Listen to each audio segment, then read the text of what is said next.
In this video, we're going to talk about the issue of good and evil. When it comes to the topic of good and evil, we often encounter countless arguments and debates. However, in my view, many of these debates are ultimately meaningless. This is because the participants often overlook the most fundamental question: what is the definition of good and evil? Clearly defining good and evil is the foundation for discussing them. Good and evil are concepts with a certain degree of subjectivity. Most people only have a vague and unclear understanding of them. This level of understanding is insufficient to engage in meaningful discussion. Before delving into the topic, we need a sufficiently precise definition. I've previously talked about a related idea. The names of concepts are merely symbols. They don't have inherent meanings on their own. Only through defining and describing these symbols can we assign them meaning, making them useful. Sometimes, even though a concept's name remains the same, its definition can vary depending on the context. For instance, a person's name might refer to different individuals, all sharing the same name but representing different people. Similarly, though the term good and evil may remain unchanged, its meaning can vary in different contexts. Broadly speaking, there are three main types of good and evil, though most people are only familiar with one of them. The type of good and evil we most often mention is based on secular morality, which we perceive as the most familiar. But secular morality is a human construct, not a description of any objective reality. Hence, it carries strong subjectivity. Secular moral standards differ significantly across regions and cultures. What is considered highly immoral in one place might be completely acceptable in another. Even within the same location, moral standards can change over time. Moral codes from decades ago can differ dramatically from those of today. Even universal moral principles like do not kill or do not steal can be deemed acceptable in certain situations. For instance, when someone is seen as an enemy or a bad person, killing them might not be considered immoral. Similarly, thieves in folklore often steal, yet many people don't view them as immoral. This inherent subjectivity of morality explains why debates on moral issues are so prevalent, and why ethical paradoxes can be so confounding. Some even claim morality doesn't exist, dismissing it as a human invention because it seems so subjective. While I won't dive into the specifics of morality here, one key question remains: why do we need morality at all? The answer is straightforward. Without moral constraints, people might do anything, including committing heinous acts. General moral rules are not enough. We need a stronger enforcement mechanism, law, to maintain social order and prevent harm. Although the majority of people claim to pursue morality and genuinely believe themselves to be moral, human society is far from perfect, rife with conflict and strife. Given the subjectivity of moral principles, different individuals understand morality differently. If someone cannot establish a reasonable moral framework, they might behave immorally, even while believing they are acting morally. Such behavior can sometimes result in significant harm. In most cases, cognitive ability should take precedence over moral alignment. Otherwise, external influences might foster distorted moral views, leading people to commit atrocities under the guise of moral righteousness. The more strongly someone believes in their sense of justice, the greater the potential harm to society.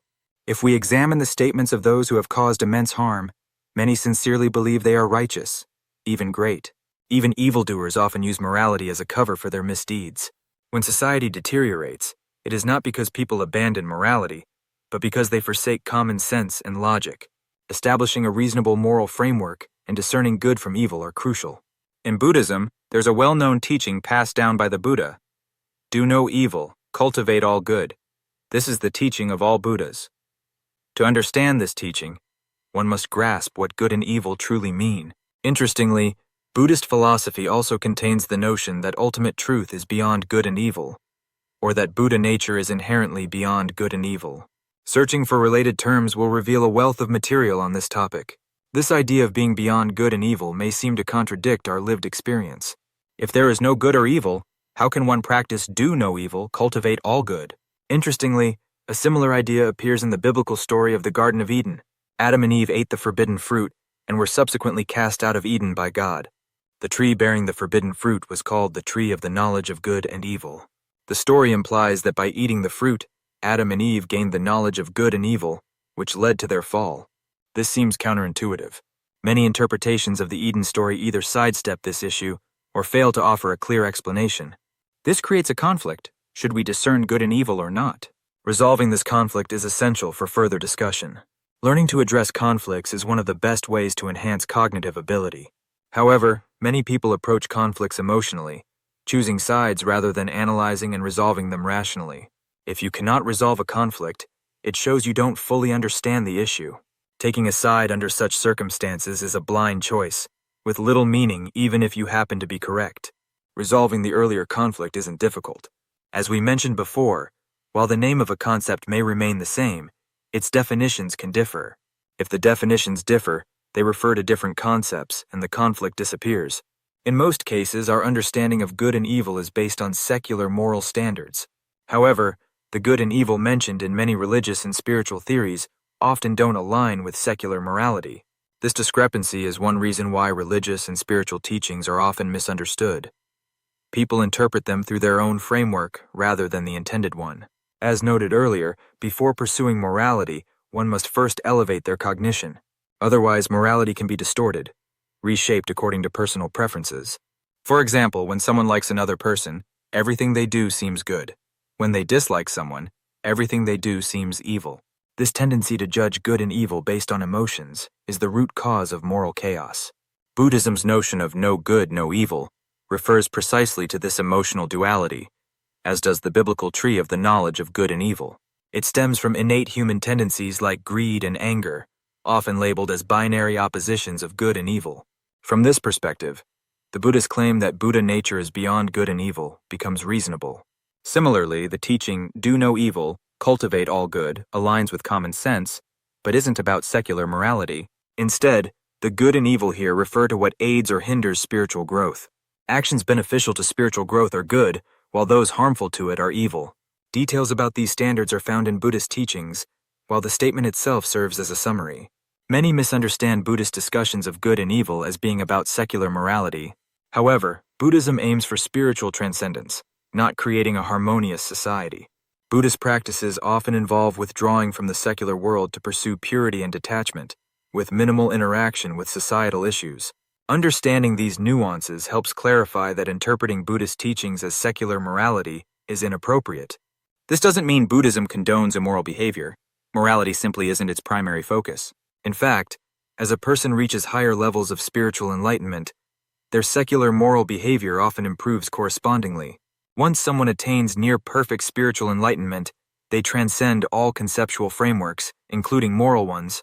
While they may no longer adhere to any specific moral principles, their actions remain ethically impeccable. Returning to the earlier question, why do humans need morality? It's because without moral constraints, humanity's darker impulses, greed, jealousy, hatred, would lead to harm and disorder. When someone reaches a high spiritual level, they eliminate these negative impulses at their source. Without such impulses, moral constraints become unnecessary. In summary, there are three types of good and evil. Secular moral good and evil. This is the conventional understanding, a human construct designed to suppress negative impulses and maintain social order. Its subjectivity necessitates strong cognition to form a reasonable moral framework. Emotion-based good and evil. This arises from human instincts like greed and anger, creating binary oppositions. This type of good and evil harms both secular and spiritual morality. Spiritual good and evil. This is judged by its impact on spiritual growth. Beneficial actions are good while harmful ones are evil. This concept often appears in spiritual teachings. Most people believe their moral views align with the first type, but often fall into the second without realizing it. Similarly, those studying spirituality often mistakenly equate spiritual morality with secular morality. When encountering discussions about good and evil, it's essential to determine which type is being referred to and assess your own understanding based on these distinctions.